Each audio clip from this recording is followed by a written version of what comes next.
Hello everybody in YouTube land and welcome. Today, I'm checking out Star Wars Unlimited. So, if you don't know what this is, you're actually in a very similar position to me.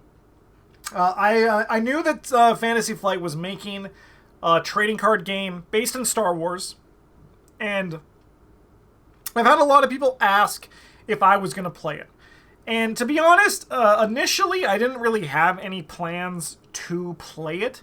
Mostly just because on our channel, card games, like competitive card games, like trading card games, are harder to do, especially if you want to like keep up and make like the meta and all that for that. However, there's been a lot of people who have been talking about it in our Discord and been asking me about like if we're gonna check it out. So I'm gonna check it out. I'm gonna start with this video where I'm actually just gonna like read the rules, see how the game is played, dive in the normal Arkham style and how we explore our content, where I'm going to be reading and checking stuff out. And then I might also look at some of these leader cards here and kind of see if I can make sense of the game as we go today. So, welcome to Star Wars Unlimited. In this fast-paced, easy-to-learn trading card game, you and your opponent face off in exciting head-to-head battles featuring tons of iconic Star Wars characters, whether you're a Star Wars fan, a card game fan, or both. Star Wars Unlimited is a game that anyone can enjoy. So I'm not a Star Wars fan, but I am a card game fan. So let's see. Connect, collect, compete. Everyone is welcome at Star Wars. Yada, yada, yada, yada. Yeah, this is all good. How to play. So we have a how to play chapter we'll get through, and we can do that. So what's on a card? Curious about different parts of your Star Wars Unlimited cards? Just check out the diagram below and I'll walk you through what they mean step by step. Cost, type, ground/space, name, aspects, power, trait, HP, text, my favorite, and rarity. So, I mean, I think the card is actually incredibly easy to grok, right? Like, it's very easy to see. It's like, you know, here's the cost, Hearthstone type things, Magic type things where it's there. I like this separate box for, like, keywords. I like that. So any player abilities go in this box for text. This card can protect your other units or your base from being attacked. And he's readies whenever he's attacked. So Sentinel units in this arena can't attack you, your non-sending units, or your base. Okay, so he kind of has like taunt from Hearthstone, kind of like he's blocking. Power. This determines how much a damage a unit deals when attacking or defending. Aspects. I do know about these because this is kind of like the colors of the colors rather in Magic. So these define what kinds of abilities a card can have, and they also factor into the card's cost. Learn more about aspects in the section below. Cost, number of resources it costs to play the card. Type, this section tells you what kind of card it is. It is a unit, upgrade, or event. If it's a unit, you can also see it's a ground or space unit. So I'm pretty sure, if I remember, when I checked this out ages ago, when they first announced it, ground and space are like two lanes, as they call them arenas, as we saw from this. Units in this arena. So, ground and space, are those arenas? Let's find out. Traits don't have any effect on their own, but certain abilities might reference them. HP, if it's damage equal to or greater than this hit points, it's defeated. And rarities, special, common, uncommon, rare, or legendary. This card's rarity is uncommon. Okay. 6 deck-building aspects, unlimited combinations to explore. Vigilance. Play defensively with the ability to heal damage, remove dangerous units from play, and protect your base from enemy attacks. This aspect is perfect for players who like patient playstyles that can endure even the deadliest assaults. Okay. Command, otherwise known as green.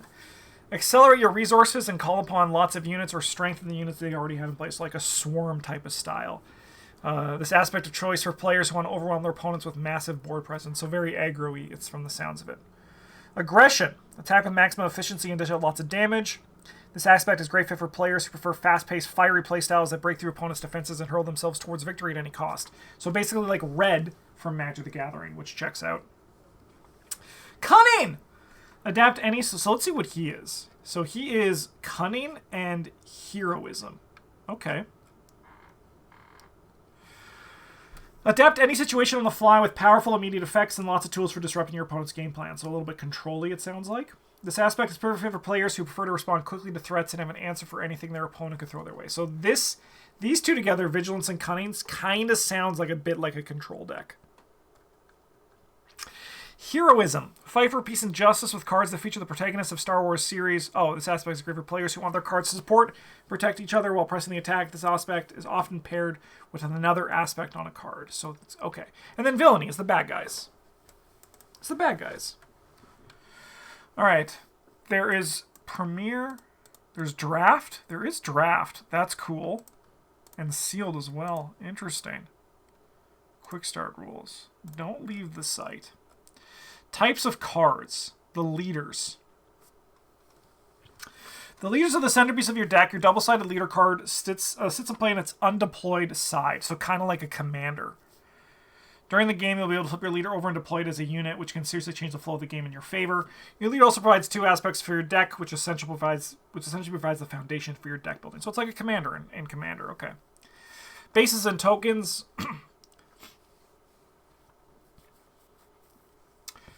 In a standard game of Star Wars Unlimited, the goal is to be the first player to defeat their opponent's base. Most bases have 30 HP and no abilities, but there's some that come with a special ability at the cost of having less HP. Be sure to consider the pros and cons of using such a base while you build your deck. Your base also provides an aspect for your deck, which, similar to your leader, provides foundation for your deck building. Interesting. On the reverse side of common bases, you will find a token. This is typically either an experience or shield token, both often which are used during the game. Okay, that's kind of neat. Units. Okay, units go on the board, events you play, upgrades you put on units. I don't need to read that shit. All right, how to play. Setup. To set up a game of Star Wars Unlimited, each player puts their base into play in the center of the table. Then players place their leader beneath their base. Horizontal, non-unit side face up. Okay, let's check out one of these. Let's start with good old Luke Skywalker. Let's just see what he has. Okay. Action. 1 and tap, I assume. Give a shield token to a hero unit. You played this phase. Okay. I'm going to assume shields stop a source of damage. Maybe. Epic action. If you control 6 or more resources, deploy this leader. Flip him, ready him, and move him to the ground arena. Okay. 6, 4, 7. So his cost is if you control 3 or more resources. Okay. On attack, you may give another unit a shield token. Okay. Another unit, not him. Okay. Alright, so next, randomly determine which player starts the game with the initiative and give that player the initiative counter. Once that's done, both players shuffle their respective decks and draw a hand of 6 cards. Players allowed 1 mulligan, in which they shuffle their entire hand back into their deck before drawing a new hand of 6. Be careful, the new hand must be kept no matter what. After that, each player chooses 2 cards in their hand to place face down in front of them as resources. These will be used to pay for cards they have played throughout the game and can no longer be used for their own abilities. So it's kind of like inking a card in Lorcana. Okay. The game starts with the first action phase. In this phase, players go back and forth, taking a single action at a time. The player with the initiative counter takes the first action, then their opponent acts, and so on until both players have passed. Interesting. So it's 1 action at a time. It's not like Magic, where you can take multiple actions if you have mana to cast things. If you do an action. So if you play this epic action, or this action, that will... Okay, interesting. The actions available are play a card, attack with the unit, use an action ability, take the initiative, or pass. Okay. The first option, play a card, involves exhausting a number of resources equal to the cost of a card in the player's hand, and then playing that card. Once exhausted, a resource can't be used again until it is ready to turn back upright. The cost of a card is the number in its top left corner. For example, in R2-D2, it costs 1. While I Am Your Father costs 3. Oh, shit. No. I don't care about that right now. Here it is. Interesting. Okay. If a unit is played, it comes into play exhausted. Interesting. Ground units are played in the ground arena, while space units are played in the space arena. The arenas to the left and the right of the player places are which one is which, determined by the first unit played. Okay. Keep in mind that units can only attack other units in the same arena as themselves. So R2-D2 can't take down an X-Wing or some shit like that. I know Star Wars. When units played, immediately resolved all win abilities has, for example, Viper Probe Droid when played, look at an opponent's hand. Okay. Imperial Interceptor, when played, you may deal 3 damage to a space unit. That seems pretty good. It's just like a Flame Tongue Kabu. If an upgrade is played, the player must attach to the unit by placing beneath that unit. Upgrades often provide a boost to a unit's power and HP. The red and blue numbers on the card and can have additional effects depending on the upgrade in question and what unit is attached to. For example, Luke's lightsaber attached to a non-vehicle unit when played. If attached unit is Luke Skywalker, heal all damage from him and give him a shield token. Whew, okay, that seems pretty spicy with good old Luke Skywalker, as it should. However, when it's attached to Luke Skywalker, it gains when played. Yeah. When played, attach unit, you may have to deal 4 damage to a ground unit. Okay. This third type of card is an event. These cards have an effect that resolves immediately when an event is played, and then the card is discarded. Okay. So that is the play a card action. Attack with a unit.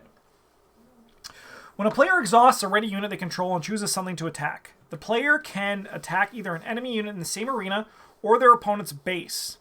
If the base is attacked, the player deals damage equal to the attacking unit's power, the red number on that card. Remember, the goal of the game is to be the first player to destroy your opponent's base. When a player attacks an enemy unit, both the unit and the defender simultaneously deal damage to each other equal to their respective power. This means that if an Alliance X-Wing attacks a TIE Fighter, both ships deal 2 damage to each other at the same time. However, the X-Wing has 3 HP, so it would have 1 HP remaining after taking 2 damage and would still be in play. However, the TIE Fighter only has 1 HP. It would be defeated. If an on-attack ability triggers before any damage is dealt. Okay. Normally, a unit can attack on the same turn it enters play since it comes to play exhausted, but if a unit has the ambush ability, such as Snow Speeder, it may ready and attack. After you place a unit, may ready and attack an enemy unit. Then they can attack immediately after being played. Note, a unit always exhausts when it attacks, even if the ability on another card lets it do so.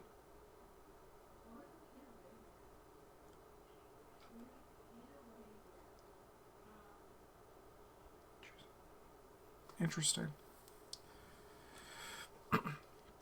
Use an action ability. If a card has an action ability, resolve the ability, that ability, paying any necessary cost. For example, Admiral Ozzel, this guy here, play an Imperial unit from your hand, paying its cost, and just play ready. Each opponent may ready a unit. Interesting. Is that good?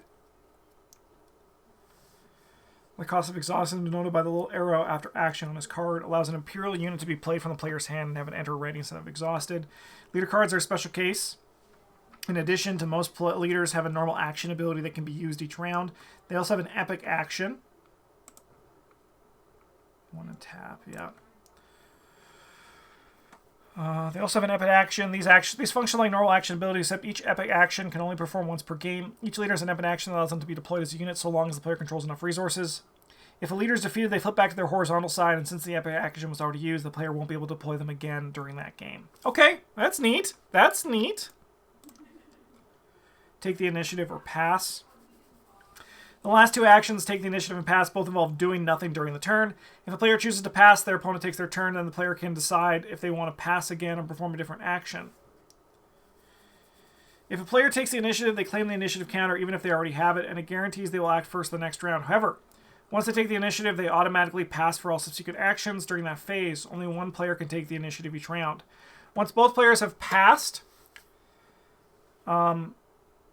the action phase immediately ends and play proceeds. So if you pass, you do nothing, but your opponent can do something, then you can react. However, if you pass and you were hoping that your opponent would do something to do something else, but your opponent passed, that ends the round.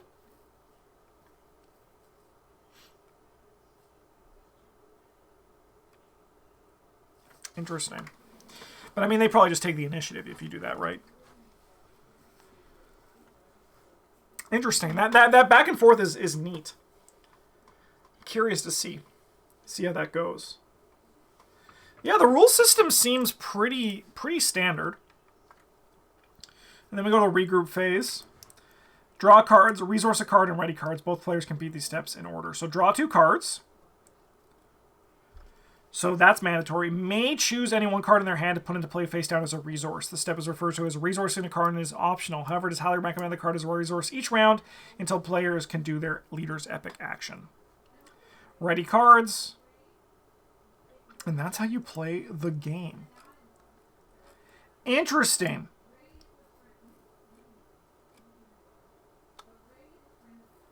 So Premier, the most common way of building. You build a 50-card deck, 20 minutes per game.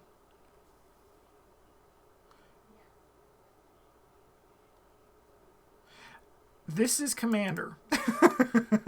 This looks like Commander, right? Twin Suns. Okay. No, there's no instant in stack. There might be like responses, I don't know, but there's nothing there seems to be.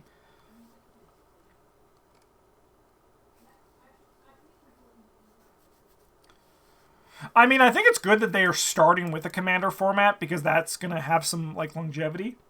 All right, let's check out some leaders. All right, so if we go back to getting started, what's for me? What do we got here? I like Zoo decks, so Command is interesting to me, but I also like Vigilance and Cunning, so I like all these things. So let's see. I mean, we can just click on let's just click on the first guy we see, Director Krennic. So each friendly damage unit gets +1 attack, and he's only 5 to put out. His ability is Restore 2. When this unit attacks, heals 2 damage from your base, and each friendly damage unit gets +1. So this guy turns into a 3/7. Let's look at like another 5 cost to just compare.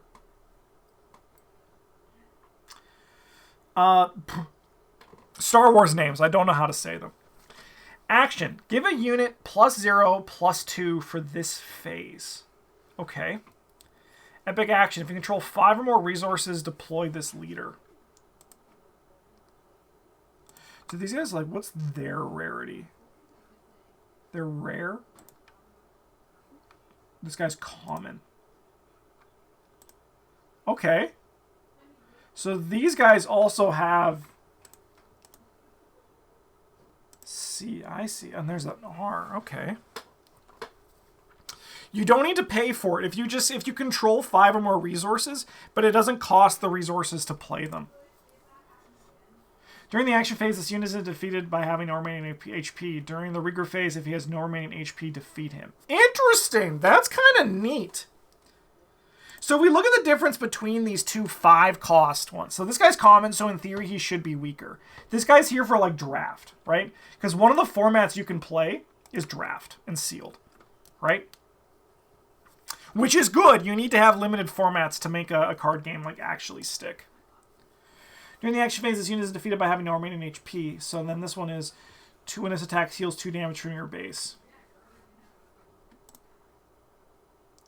2/7 versus 3/5. So like once again, if we're just looking at these guys face on, this guy, they kill each other each in 3 attacks. So in 3, how do you like the art? I'm fine with it. I'm not. It doesn't move me too much, but I also don't hate it. It's stylized, which is nice. I like that. Interesting. Okay, let's check out Palpatine is 8. I hear a lot of people talking about Boba Fett as he is right now like the spicy one of this. So, Boba Fett. When an enemy unit leaves play, you may exhaust this leader. If you do, ready a resource. Okay, that's kind of sick. And this one is from the Cunning.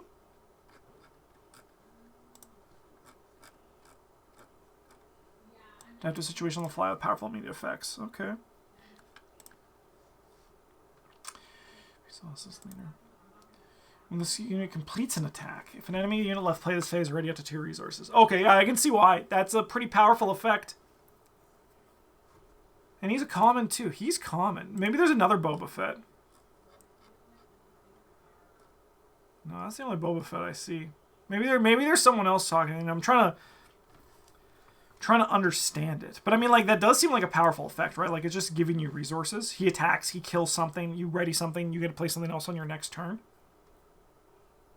Again, I'm coming with just, like, learning through other people. Like, I don't really actually know that much. I mean, we can check out hot decks here to get some insight. I don't see a single. There we go. But maybe there's more than that. Winner's deck from first national tournament in the world actually was Director Krennic. Okay. So maybe I don't. I mean, I actually don't know anything. As I said, this is why we're learning about this Star Wars Unlimited here. But so 31 total of 51 cards, not counting your and a sideboard as well. Okay. So the Energy Conversion Lab is the base for this deck. 25 health. Play a unit that epic action. Play a unit that costs 6 or less from your hand. Give it ambush for this phase. Interesting. Okay. Regional Governor, 2 cost, 1/4. When play, name a card while the unit is in play. Opponents can't play the named card. So it looks like you can have 3 of a copy in your deck. Scout Bike Pursuer, Grit. This unit gets +1 for each damage on it. That's cool. Viper Probe Droid. You also can play cards outside of your color, but I think you have to pay extra for them. I remember that being a thing. Play look at opponent's hand. Units in this arena can attack your non-selling units on your base. So Sentinel is just the taunt. When play, deal 2 damage to a friendly ground unit and 2 damage to an enemy ground unit. Oh, that's kind of cool. With Scout Bike Pursuer, obviously. There's a little bit of a combo there. Okay. Super Laser Technician. I like the card frame. I actually do. I think it's pretty sick. All ground units. Interesting. Okay. Reinforce. 8 costs. That's expensive. I'm going to play a look at the top. And what does this one do? 6 or less. Oh, and there's these guys. Okay. What's his rarity as we try to get these symbols sorted out? This guy's a legendary. Okay, so like the mythics probably. So these guys are going to cost a pretty penny if I'm going to wager. I mean, over time, you could probably make like draft cubes from this, which is also seems kind of neat. And they're planning on releasing, what, like 3 sets a year, I think?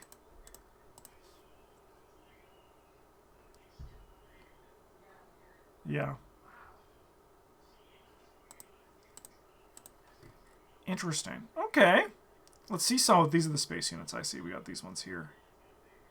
Holy shit, this MFR costs 10? Let's see what some of these events. Power of the Dark Side. Opponent chooses a unit they control, defeat that unit. So this is like an edict. So like in Magic the Gathering, it's like a sacrifice effect. So like your opponent sacrifices a unit. This is really good if they have like 1 unit in play. Right? Resupply, put this event to play as a resource. That's cool. It's like ramp. Okay, that's neat. That's a neat card. Takedown. Defeat a unit with 5 or less remaining HP. Just some removal. I mean, 5 is a lot. As we see, like, there are a lot of things that this basically, like, this just, like, kills. Okay. Overwhelming Barrage. 5 cost tactic. Give a friendly unit +2/+2 for this phase. Then it deals damage equal to its power device you choose among other units. Okay. How do we normally get new resources through game mechanics? So during the regroup phase at the end of each round, you draw 2 cards, and you may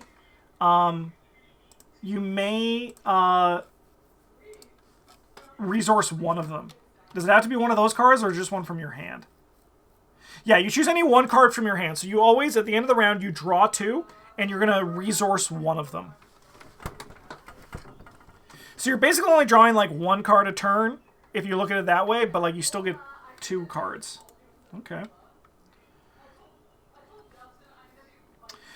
Can they only deal damage in their arena? So then it deals damage equal to power divided as you choose among any number of other units. Can you like...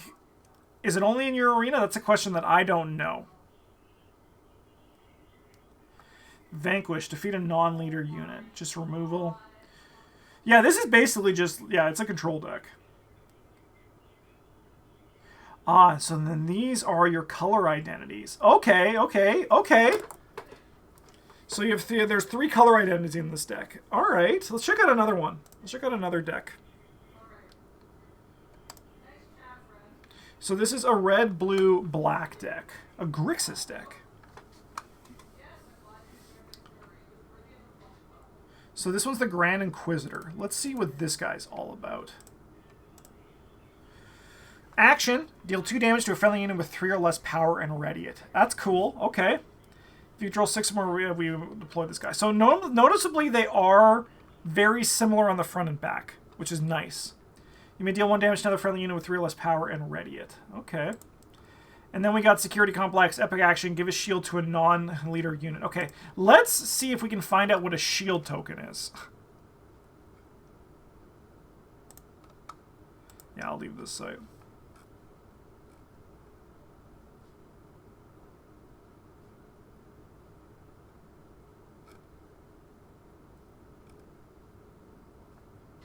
Help.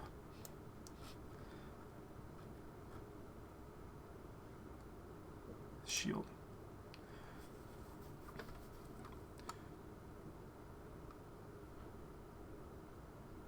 No, they're shielded. Alright, we're trying to find out this. Can I maybe see what a shield token is? Control F.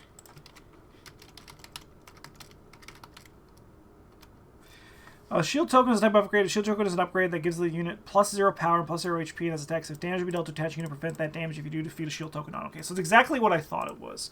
So that means the idea is this. I mean, this is only an epic action, so you don't want to do that multiple times. So this guy deals 2 damage. So I imagine everything we're going to see. Scout Bike Pursuer. Yeah, okay, I see that. We see this card now there. So we've seen this. Notably, like, what you should be doing when you're learning a game, or at least what I try to do, is I like to see what cards are showing up in a lot of the top decks. eForest, 70 months of the Golden Table. Thank you for your support. I also recently jumped into Star Wars Unlimited. How are you liking it so far? I actually haven't played it. I haven't played it. This is my first time like actually reading cards, and I'm trying to like learn it because people have been asking if I want to play it, so I'm just checking it out to see if I want to try it out. Right? Like maybe I can look at building some content. Unfortunately, where I buy my cards from are out of boxes, but I would probably end up buying singles for it anyway. But yes, I'm seeing if it's for me. But yeah, like what I like to do is I like to find cards that are in multiple decks because then you can kind of be like, oh, I see. So yeah, Death Troopers obviously as well. Of course, these are this. Okay. Cell Block Guard. This is just a 3/3 with block. Okay. 2/4, 5th Brother. So this guy's unique. This unit gets raid 1 for each damage on him. He gets +1/+0 while attacking for each damage on him. On attack, he may deal 1 damage to units and 1 damage to another ground unit. Okay, I'm liking this. It's like a swarming aggressive type thing.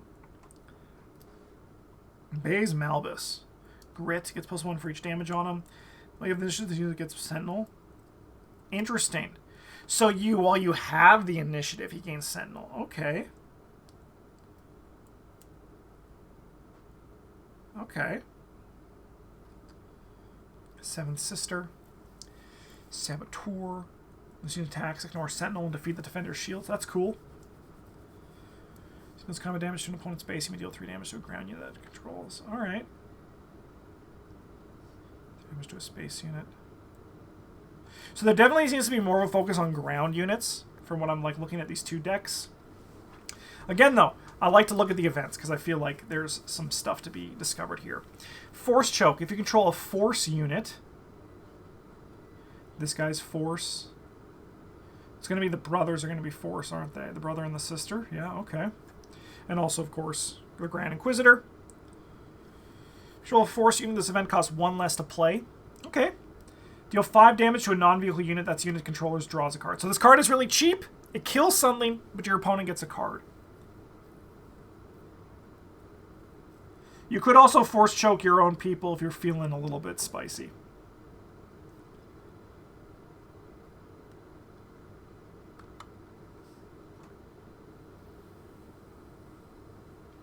Since the guy says you may deal 3 damage to a space unit, I would assume the other big could burn any ground or space unit. Yeah, that is true. It did not have the clarification.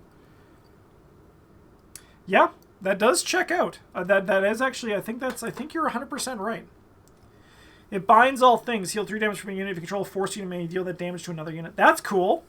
That's a neat card. Keep fighting a ready unit with 3 or less power. Opponent choose a unit they control, defeat that. Oh, it's a sacrifice. Okay. Yeah, I think this is neat. I think I might explore more. I like that there is draft. Maybe it's worth it to potentially build a cube for it. But I could also look at trying to construct some decks. But I know the thing about trading card games is that they aren't cheap. So, I will say, if you're watching this video and you want us to play or look at playing Star Wars Unlimited, the best thing you can do is like the video, comment that you're interested. It gives me a reason to actually try looking at it and putting it on the channel. If you really want to go the next step, you could always tip on the video or join our Patreon as well. These are all things that can help me be like, hey, we want to see Star Wars Unlimited, and let me know, because I'll check it out. It does seem neat. In the meantime, though, thanks for watching, everybody. Have a good one. And as always, a GG's.